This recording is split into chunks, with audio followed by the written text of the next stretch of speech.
in our various higher institutions, behind the classroom doors, where knowledge is meant to flourish, lies a quiet battleground where integrity is shaped, sharpened, or shattered. On this fresh episode of Honorable Oluko, we will be discussing ethical cracks. Are educators, are they the guardians or the one eroding integrity? Aha! Ẹ káàbọ̀ sórí àkọ́tún ètò wa ètò yín Honorable Oluko. Ètò tá a dìídì ṣàgbékalẹ̀ láti ọwọ́ olùkọ́ nípa àwọn olùkọ́ láti yànnàná gbogbo bí nǹkan ṣe ń lọ nípa àwọn olùkọ́ wa káàkiri. I remain your son, brother and friend Olasukomi AI. Let's get this show started. Ẹ jẹ́ ká bẹ̀rẹ̀ ètò. As it is on this show, it's always a personal introduction. So, our guest, can we meet you, sir? I am Dr. Sewanu Peter Gandonu, a lecturer in the Fine and Applied Arts departments in Lasred. Thank you very much. Thank you, sir. Our topic for discussion is ethical lapses in academia, the role of lecturers in promoting or undermining integrity. Now, to proceed, when we talk about ethical lapses in academia, what exactly are we referring to? Yeah. Ethical lapses refer to activities or behaviors that contradict what the standards and behaviors of the lecturers or students in academia do. Attitude and behaviors that contradicts the set rules and regulations. It goes down to when a student writes an exam for another student. It's also good down to when a teacher or a lecturer arrogates mark performance that didn't pass exam. That's it. Okay, thank you for giving us that example. Now, how central is the lecturer's role in shaping the ethical culture within an institution? Well, sir, I think the lecturers in the central policy makers, they have made the policy. The lecturer is in the middle as an implementer. That person implements the curriculum. The student is a receiver. So for us, we are implementing what somebody has done. Okay, and if you say the students, we mean the receiver. So what we do is what they receive. So our influence on what they receive is high. If we don't give them the best, and then we give them the less. If you don't give them the best, then you'll be giving them the less. Which means the students will be charged. But what the government is expecting is the best. Thank you. Do you think the public fully understands the ethical challenges lecturers are facing? No way. Why or why not? No way. He who feels it knows it, and I think they are not the one doing the job, so they can't know what we feel. We face sexual harassment when students dress improperly and they come to your class. They want to impress you. They want to just sending messages in the age of technology. But as a lecturer, you're a father, you're a mother, and that's what you should do. Invariably, you are telling us that it is he who wears the shoe that knows where it pinches. Yeah. It is only lecturers that know exactly what they are facing. Thank you, sir. And for a good relationship to occur, a smooth understanding to take place between lecturers and the parents of the students, there is need for parents to have a knowledge of what lecturers are going through, what they are facing. Having this knowledge will make them understand, put them in the right position on how to think as regards lecturers' behavior and attitude. Yes, sir. Thank you so much, sir. Thank you, sir.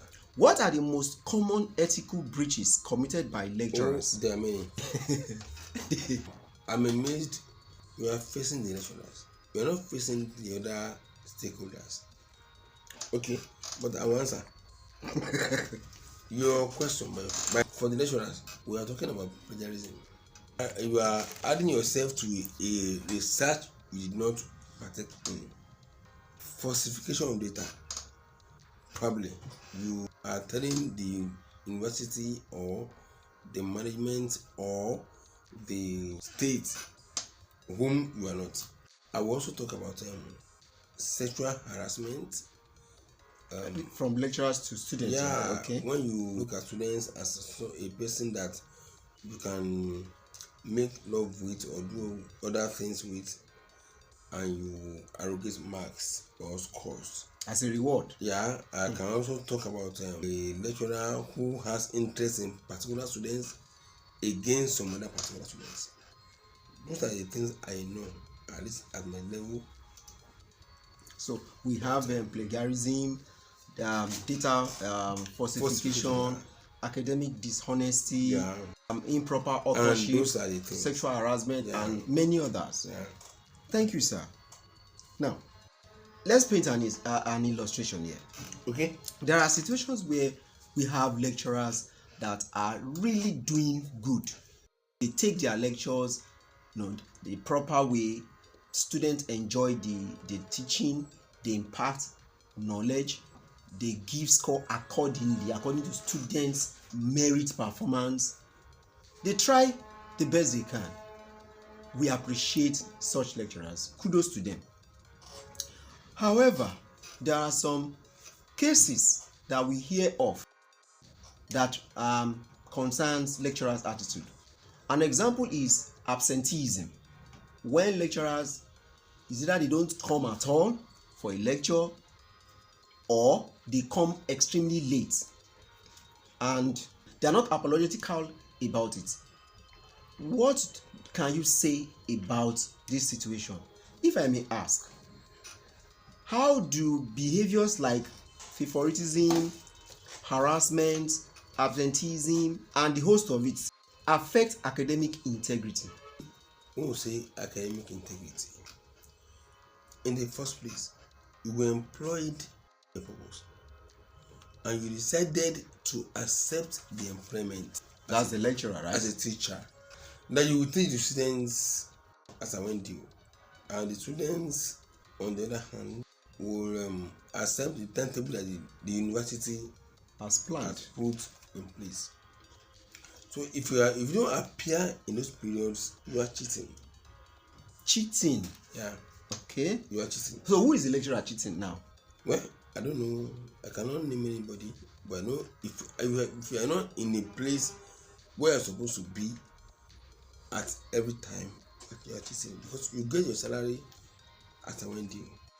So as a person, except in places where they don't get their salary paid as a when due, but in places where they get salary paid, you should do your work. You should do your work. Do what the job you were employed to do. Yeah. Perform the duties you are expected of you. And that's it. Okay. Now, in what ways can lecturers indirectly contribute to students cheating or academic dishonesty? Well, many. Okay. Many. Can we have them, please? When lecturers see students like their friends, it's in two ways. As their friends, their sons, daughters, and originally, sincerely speaking, a lecturer will falter. How do I mean? When you find a student that scores low and you add a mark to it, it is unethical. Seriously unethical. If you want to help the student, please, that same score is what you should input. So for the students that student sees you as an enemy. However, you are not. You are reporting exactly what you have seen, and that is how it should be, and that is why we were employed in the first place. Thank you. Thank you, sir, Doctor. We are glad that you are helping us do justice to this topic: ethical lapses in academia, the role of lecturers in promoting and undermining integrity. Thank you, sir, Dr. Gandonu Sewano Peters. Thank you, sir. Lecturers hold significant power over students. Student grades, access to opportunities, mentorship, and the likes of it. How can this power be abused? Okay, sir, I beg to disagree. We don't hold significant power. Okay. And I want to explain. Fine. Gone are the days when lecturers are looked up as people who take decisions without anybody checkmating them. These days we have authorities who can checkmate. Okay. We have authorities who can say what you have done is right or wrong. And I want to say that students should know their rights and lefts. So with that, they can see whether the lecturer has done the right thing or not. Our lecturers in Higher Institute of Learning, please, sir, please, ma, kindly help public's view and opinion about educators' integrity. Quite a good number of parents pay required fees through their noses. Reports even have it that some students are self-sponsored. Please, let's indulge in honorable acts. Ẹ jọ̀ọ́, ẹ̀yin olùkọ́ wa, ẹ̀bẹ̀ la bẹ̀ yín. Ẹ jẹ́ ká ṣe nǹkan tá a jẹ́ káwọn èèyàn fojú iyì àti fojú ẹ̀yẹ fi wo àwọn olùkọ́. Ẹ rántí pé ohun tá a bá fòní ṣe, ọjọ́ ọ̀la la máa kẹ́san ẹ̀. Ẹni iyì lẹ́yìn olùkọ́. Ó sì dájú pé iyì, ẹ̀yẹ àti àpọ́nlé ló yẹ olùkọ́ tó bá ṣe eré. Thank you for listening. Ẹ ṣeun tẹ́ ń tẹ́tí gbọ́ wa. I remain your son, brother and friend Olasukomi AI. Please share this link, like us, follow us, subscribe to this channel. A ò ní ṣàṣetì, ó dìgbà o.